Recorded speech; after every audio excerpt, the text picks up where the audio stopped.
சென்னை தலைமைச் செயலகம் நாமக்கல் கவிஞர் அரங்கில் இன்று இந்த ரோட் ஷோக்கள் மற்றும் பொதுக்கூட்டங்கள் நடத்துவதற்கான வழிகாட்டு நெறிமுறைகளுக்கான அனைத்து கட்சி கூட்டம் மூத்த அமைச்சர்கள் முன்னிலையில் தலைமைச் செயலாளர் முருகானந்தம் தலைமையில் இந்த அனைத்து கட்சி கூட்டம் இப்போது தொடங்கியுள்ளது. இந்த கூட்டத்தில் அங்கீகரிக்கப்பட்ட அரசியல் கட்சிகள் மற்றும் சட்டமன்ற நாடாளுமன்ற உறுப்பினர்களை கொண்ட கட்சிகள் இந்த கூட்டத்தில் பங்கேற்பதற்கு அழைப்பு விடுக்கப்பட்டிருந்தன. 20க்கும் மேற்பட்ட கட்சிகள் இந்த கூட்டத்தில் பங்கேற்றிருக்கின்றன. ரோட் ஷோ மற்றும் பொதுக்கூட்டங்கள், பேரணி ஆகியவற்றை நடத்துவதற்கான வழிகாட்டு நெறிமுறைகளை வகுக்குமாறு உயர்நீதிமன்றம் உத்தரவிட்டிருந்தது. அந்த உத்தரவின்படி 10 நாட்களுக்குள் அறிக்கை சமர்ப்பிக்குமாறு உயர்நீதிமன்றம் உத்தரவிட்டதன் அடிப்படையில் இன்றைய அனைத்து கட்சி கூட்டம் தலைமைச் செயலகத்தில் நடைபெற்றுக் கொண்டிருக்கிறது. இந்த கூட்டத்தில் அரசியல் கட்சிகளின் தலைவர்கள் அளிக்கும் பரிந்துரைகளின்படி உயர்நீதிமன்றத்தில் அந்த வழிகாட்டு நெறிமுறைகள் வகுக்கப்பட்டு சமர்ப்பிக்கப்படும் என எதிர்பார்க்கப்படுகிறது. இன்றைய கூட்டத்தில் மூத்த அமைச்சர்கள் KN நேரு, ரகுபதி, மா சுப்பிரமணியம், தங்கம் தென்னரசு உள்ளிட்ட அமைச்சர்கள், மாநிலத்தின் மூத்த அமைச்சர்கள் மற்றும் தலைமைச் செயலாளர் முருகானந்தம் உள்ளிட்டோர் பங்கேற்று தமிழகத்தில் பேரணி மற்றும் ரோட் ஷோக்கள், பொதுக்கூட்டங்கள் ஆகியவற்றை நடத்துவதற்கான வழிகாட்டு நெறிமுறைகள் கரூர் பெருந்துயர சம்பவத்திற்கு பிறகு அனைத்து தரப்பினரிடம் எழுந்திருக்கிறது. இது குறித்து தொடரப்பட்ட வழக்கில் உயர்நீதிமன்றம் அளித்த உத்தரவின்படி இந்த அனைத்து கட்சி கூட்டம் இப்போது நடைபெறுகிறது. புதிய வழிகாட்டு நெறிமுறைகளை 10 நாட்களுக்குள் தமிழக அரசு வகுத்து நீதிமன்றத்தில் சமர்ப்பிக்க வேண்டும் என்று உத்தரவிட்டிருந்தது.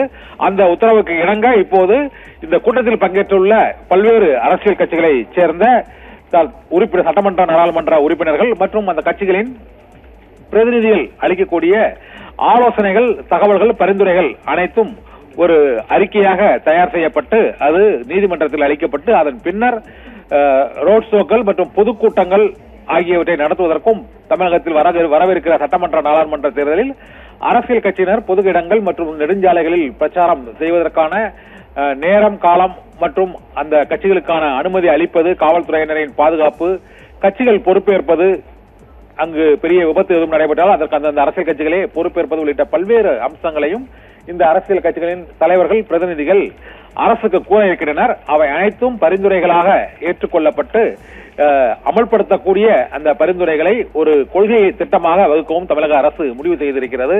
கரூரில் 41 பேர் நெரிசலில் பலியான சம்பவத்தை அடுத்து அரசியல் கட்சிகளின் பிரச்சாரங்கள், பரப்புரைகள் உள்ளிட்டவை பொது இடங்களில் நடைபெறும் போது என்னென்ன வழிகாட்டு நெறிமுறைகளை கண்டிப்பாக பின்பற்ற வேண்டும் என்றும், கரூர் பெருந்துயரம் போல இனி ஒரு சம்பவம் அரசியல் கட்சிகளின் கூட்டங்களில் நடந்துவிடாத அளவுக்கு இந்த வழிகாட்டு நெறிமுறைகள் வகுக்கப்படும் என்று முதலமைச்சர் மு க ஸ்டாலின் ஏற்கனவே அறிவித்திருந்தார். அதன்படி ஒட்டுமொத்த நாட்டில் இந்தியாவுக்கும் முன்னுதாரணமாக இந்த வழிகாட்டு நெறிமுறைகளை தமிழக அரசு வகுக்கும் என்றும் அறிவிக்கப்பட்டிருந்தது. அதன்படி இன்று நடைபெறும் கூட்டத்தில் அந்த பரிந்துரைகள் ஆலோசிக்கப்பட்டு புதிய வழிகாட்டு நெறிமுறைகள், ரோட் ஷோக்கள், பேரணிகள், பொதுக்கூட்டங்கள் ஆகியவற்றை அரசியல் கட்சிகள் நடத்தும் போது பின்பற்ற வேண்டிய